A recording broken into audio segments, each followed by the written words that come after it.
What's going on, peeps? Anthony here, 210 Aquatics. Got the garage door cracked. It's a scorcher, but it looks like it's going to rain, but it's a little humid and warm in the garage. Little 210 check-in here. So that tiger angel that I had in here, the male, I think he was getting kind of beat up by this female right here, and he's got like a cloudy eye, so I have a hospital tank set up for him here. I'm wondering if maybe I need to clean that slate with some bleach or something, because up until that point nobody's using the slate, so I have nothing going on rather with these guys. And I put this male in here who was in the other tank with the two black angels, because he had the female angel, which I'll show you in a second, just constantly hiding behind the sponge in their tank respectively. So since she was the kind of dominant one here against the tiger angel, I decided to put them together, and things seem to be equalized in this tank with them. Nobody's being bullied behind a sponge or anything like that. I feel like I have that going on here with this male. Again, slate issue, maybe I need to clean it. She's always back there now, and he kind of pushes her there. So I don't know how I feel about that. And then here is the female that was bullied behind that sponge. So my plan is to get the tiger angel, since he's more submissive and getting pushed around, and putting him here one night once I've got him fully recovered, and see how they get along. It would be the same thing. The females, I mean, she's more like a zebra laced over here. And he's kind of the same way actually, so maybe they're a better match.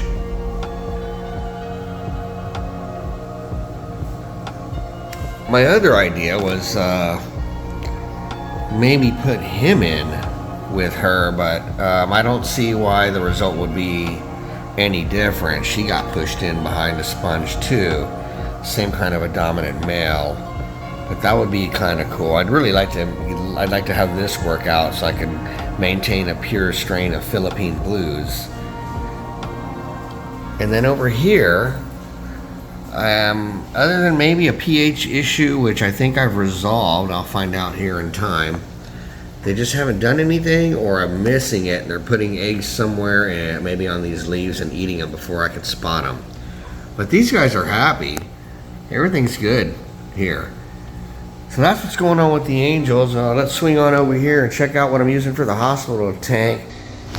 So I've got methylene blue in here, some Epsom salt, and I can't remember the other med that I put in here as well in a liquid form.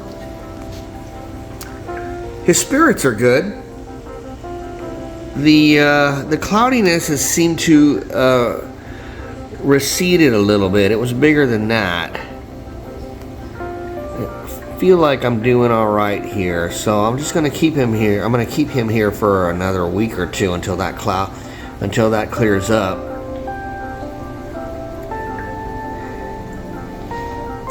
So that's where that's at. But I really want to talk about this tank here.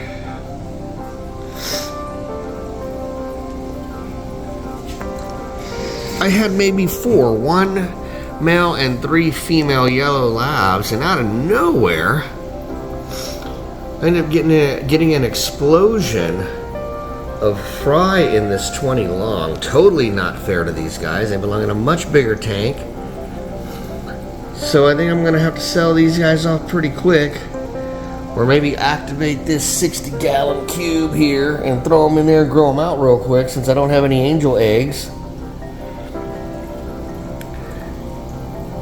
and then sell them. I might just grow them out. I get more for them if I grow them out a little bit. But I've probably got 1, 2, 3, 4, 5, 6, 7, 8, 9. I've probably got 10 to 12. These are all little guys, and if I can get one of the parents to come out, you'd see the difference in size. But they're loving it. They got a lot of hiding spots.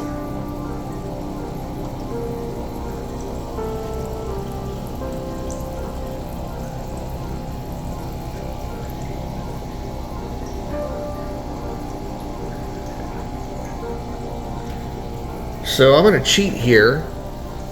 And at the risk of spooking these fish, I'm going to take you around and above. See if we can't see the adults. Now I regret flex sealing the back part of this outside of it.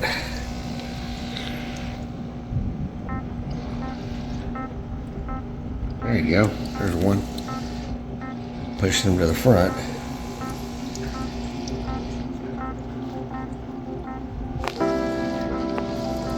There's one.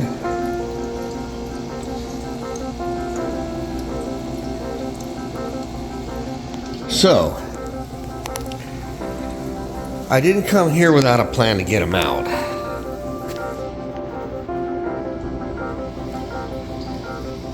Do a little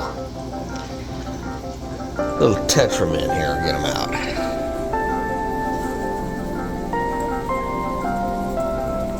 They usually make a big splash.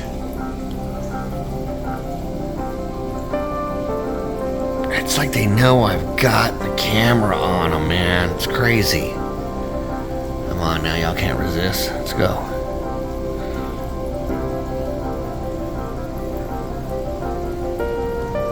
I don't mind overfeeding in this case. There's a lot of mouths here. They'll grab it all. Yeah. There goes one splash. That was fast.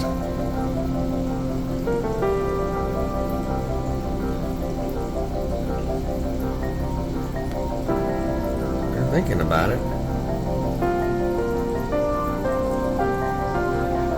Some really bright yellow colors on the adults. I'm hoping that the fry will actually brighten up as well over time. That's what I'm thinking. I'd like to grow them out. I want to really be able to see the quality of yellow labs these guys are producing. Backing up here in hopes I can just zoom in and catch them that way so they'll come out.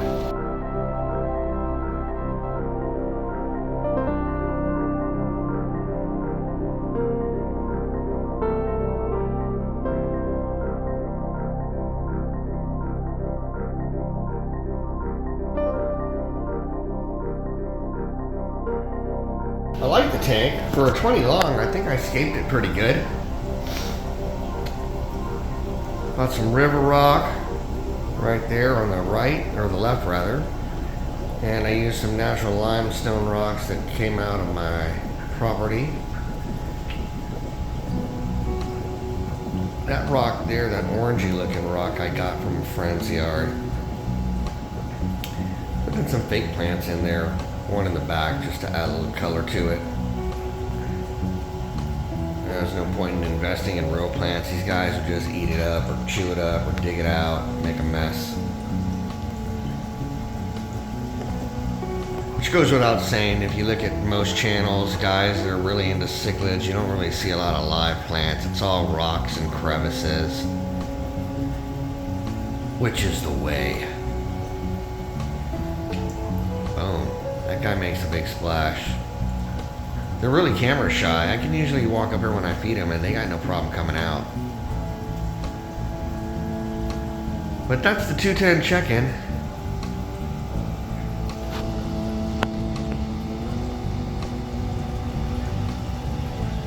Just want to show you what's going on here in my hobby, or the hobby with regards to the 210 Aquatics channel. We're just standing by to stand by. Standing by to stand by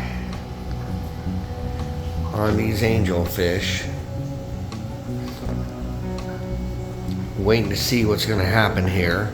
That first batch of eggs that I had, I just kind of lost them, and I'm prepared and ready, and now it's up to them, and perhaps me a little bit too with regards to these dirty ass slates. Patience is the name of the game sometimes. Watchful neglect sometimes is the way to go. It's the only way that I can go because I have a full-time job. So I did just do a water change on all these tanks yesterday. Everybody got a water change. Especially these guys here. Let's put a light on these guys. The polar blues are growing out nicely.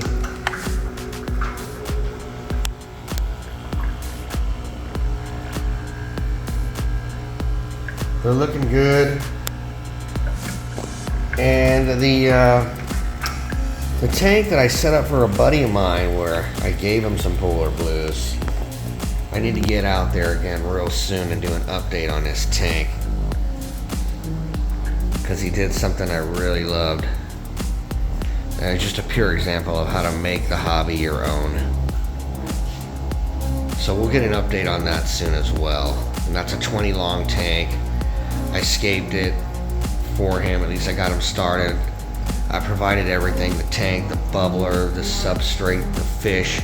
He's got no idea those polar blues are going to color up the way they are. Threw three fry in there for him, and he ended up having like a little slime going on. I went down there last weekend and just helped him fix it up. And I had some nutrient-rich substrate that I had set down, and I think that may have been the reason why. So I pulled back half that substrate out and put in some regular, just regular gravel, and I kind of mixed it in, added a few more plants to try to basically even out what was going on there with regards to all of the nutrients etc. All the nutrients. There was just a lot of slime and algae buildup because there wasn't enough plants in there, and there was just too much nutrients in there, so it wasn't a good combination. So I hope I fixed it for him. I'm going to do an update on that real soon. So that's what's going on here, guys. Thanks for your patience. Thanks for sticking with me. Gotta keep making videos for you, I get it, but if I'm too busy sometimes working and I'm exhausted, I don't have to tell you how the game is. It's a rat race.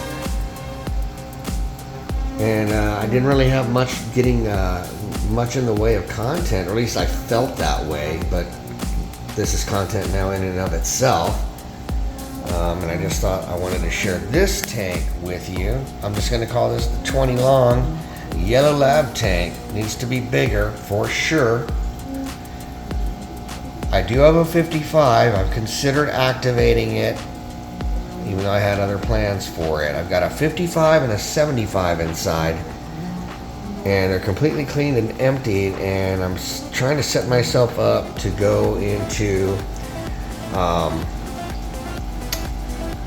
injecting carbon dioxide into those tanks. I've already got a 10-gallon cylinder filled with CO2. And I've got a dual stage regulator to feed them both. And I just haven't had time. So I do have things coming. I do have things planned. And that's part of the 210 check-in. And he's still just going to be like that and not come out and show his beautiful self to you. Just not going to do it. Alright. I hope you guys are doing alright out there. Y'all be good. Keep them short sleeves wet. Keep your hands in the tanks. And keep doing what you're doing. And enjoy it. Because it's beautiful. Y'all be good. Anthony, 210 Aquatics. And we'll see you in the next one.